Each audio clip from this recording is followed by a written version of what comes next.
రాష్ట్ర ప్రజలకు మీరు ఇచ్చిన హామీలు అమలు చేయమని అడుగుతున్నాం. ముందు బేషరతుగా మీరు క్షమాపణ చెప్పాలి. ఎందుకంటే డిసెంబర్ 9న తొలి సంతకం 6 గ్యారంటీల మీద పెడతామని, రుణమాఫీ మీద పెడతామని మాట తప్పినందుకు ముందు క్షమాపణ చెప్పండి. ఇకనైనా ఆగస్టు 15 అమలు చేస్తే మాకు సంతోషం. నా ఒక్కడికి ఎమ్మెల్యే పదవి కంటే ఈ రాష్ట్రంలో లక్షలాది మంది ప్రజలకు 4000 ఆసరా పెన్షనో, 4000 నిరుద్యోగ భృతో, 2500 రూపాయలు మహిళలకో, 2 లక్షల రుణమాఫీ జరిగితే నేను సంతోషపడతాను.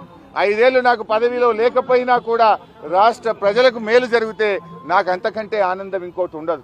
ఇందువల్ల నేను రాజకీయాలకు అతీతంగా స్వచ్ఛందంగా ముందుకొచ్చాను. నేను స్పీకర్ ఫార్మెట్ లో కూడా నా లెటర్ ఇవ్వడానికి నేను సిద్ధంగా ఉన్నా.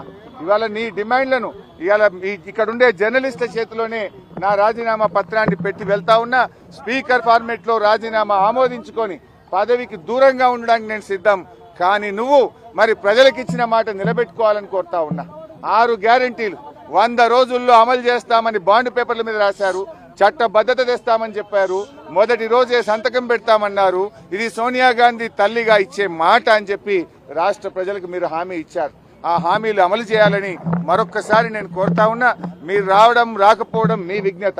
ఒకవేళ మీరు రాకపోతే ఇక్కడ అమర స్తూపం దగ్గరికి వస్తే పూలు పెట్టాలని మీకేదైనా బేసిజాలుంటే కనీసం మీ స్టాఫ్ ద్వారానైనా మీ రిజిగ్నేషన్ లెటర్ పెట్టండి. నేను ఇక్కడ ఉండే జర్నలిస్టులకే నా రాజీనామా లేఖ ఇచ్చిపోతున్నా.